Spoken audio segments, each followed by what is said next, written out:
welcome back. I hope you're well. Today I am going to be doing a Q&A. Some of you have asked me some questions over on the community tab, and some of you have asked me some questions over on Instagram as well. So I have collected some together and I'm going to go ahead and answer them now.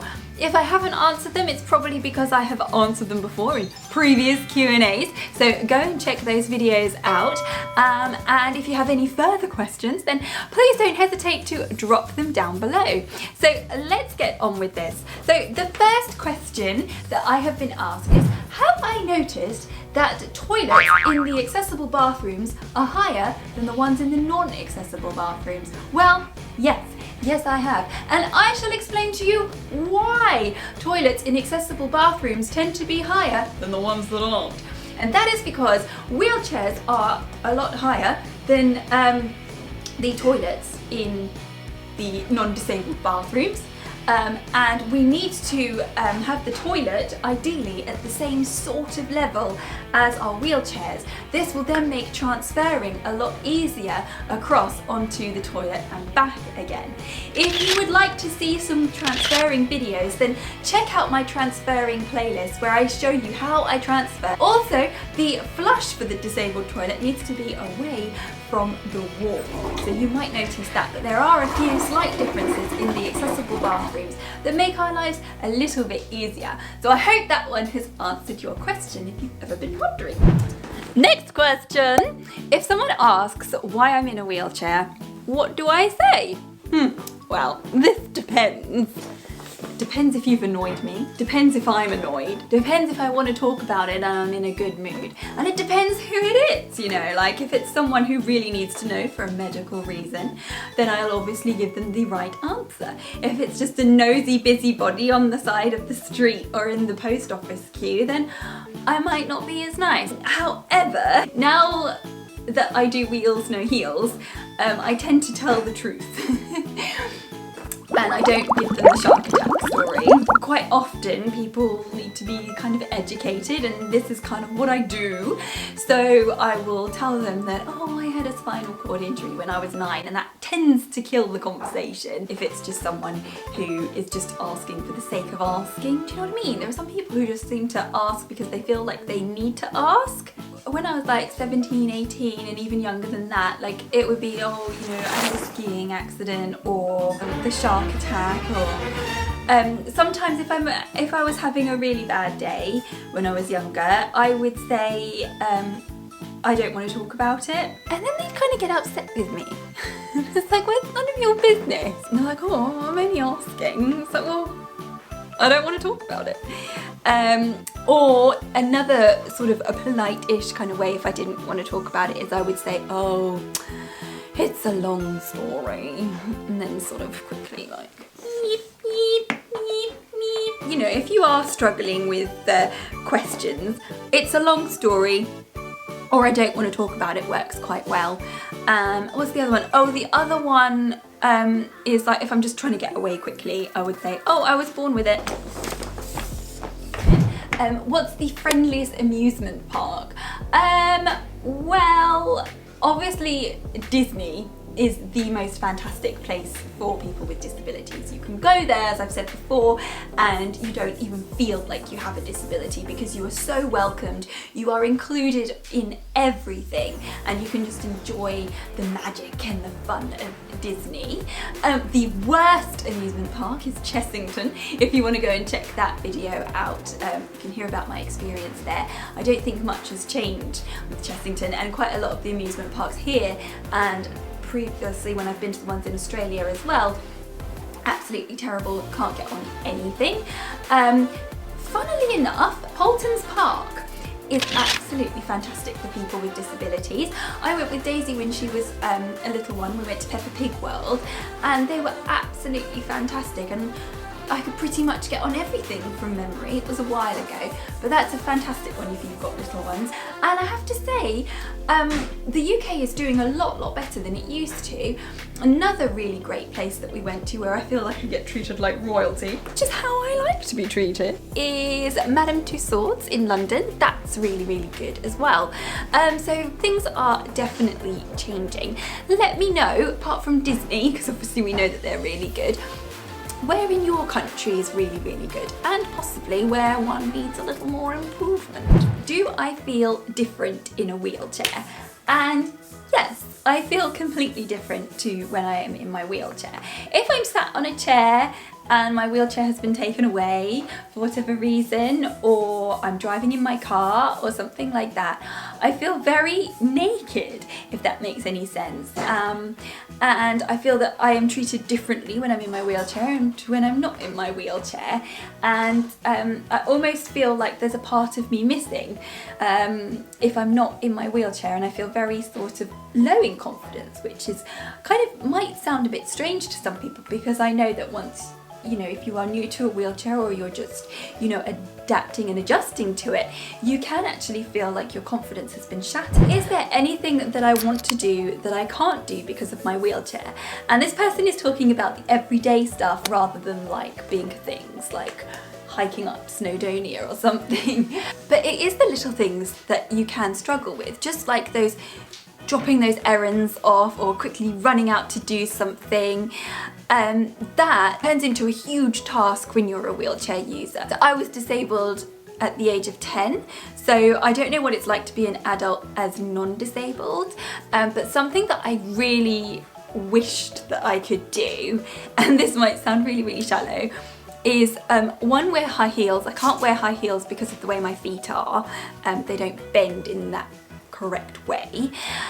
I would love to be able to walk around in high heels, big sunglasses, push my daughter in her pram when she was a baby, and get a takeout Starbucks latte. I know, it sounds crazy, but it was just something that I really wanted to do, and I couldn't.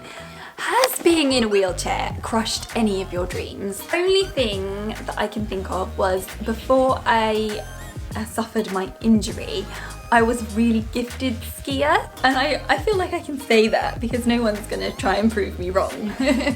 But I really was. Like, the instructors and things were like, people were like, you know, this girl's promising.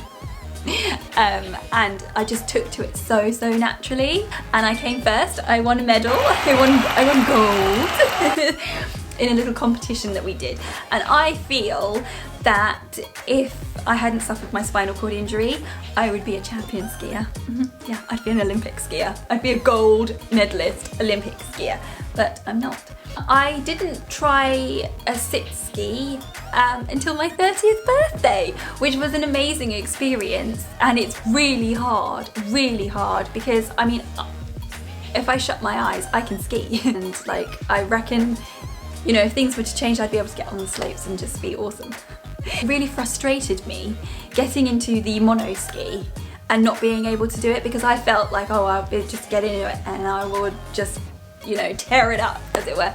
But I couldn't, and it was so hard. Like, when you fall off or fall to the side, you're like a tortoise on its back. It's really hard to get up, and the amount of strength you need as well.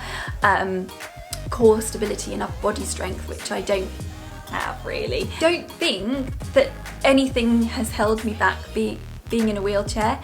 I have done everything that I wanted to do, and I don't think that if I was in a wheelchair I would have achieved everything that I have achieved. I'm quite proud of myself and everything that I have achieved in my life so far, and I don't think that being in a wheelchair should hold anybody back.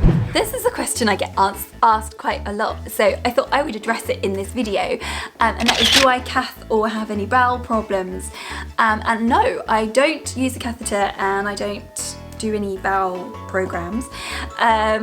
My injury is incomplete, and when I first woke up from my coma, I was incontinent, but slowly as the months passed, I regained the control of that area. This is a great question. Do you walk in your dreams? Do you walk in your dreams? Now, I have actually done a whole video about I never dream I'm disabled, so go and check that one out. But in my dreams, I am always walking around. I never dream I'm in my wheelchair. Until I started Wheelsnoheels, I never dreamt I was disabled, never dreamt I was in my wheelchair, always walking around.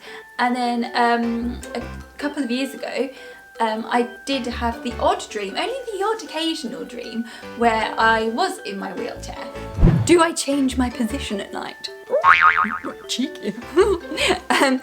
Yes, I do. I tend to sleep on my stomach like a frog.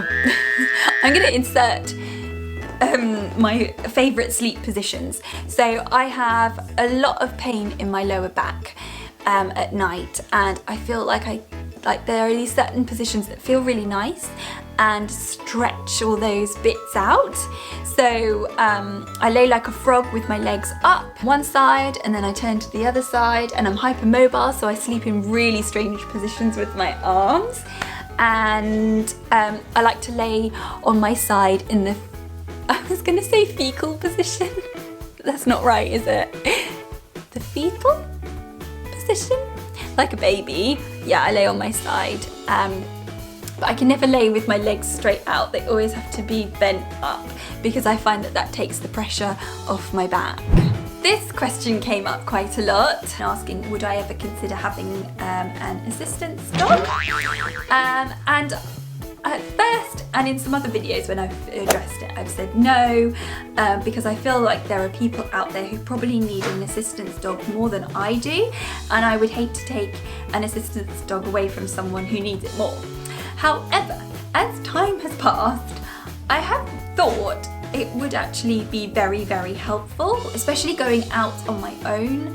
And I was talking to my friend Lauren, who has an Instagram page called Access Your Life and a website called Access Your Life. Hi Lauren and Felix, if you're watching. And Lauren has an assistance dog called Fliss.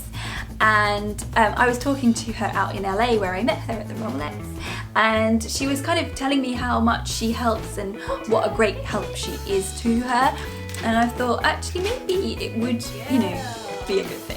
However, I do have Daisy and I do have Sean. I think if I was on my own, it would probably be very, very beneficial. So there is still a part of me that thinks, am I deserving enough of one? If that makes any sense. Talking about you, Bindi. Hooch. Hooch. She's a bitch. Sandwich short of a bitch, bless her. So the last question that I am going to finish up with, which is a nice one to finish on, I think, and that is what's your favourite Disney film and character?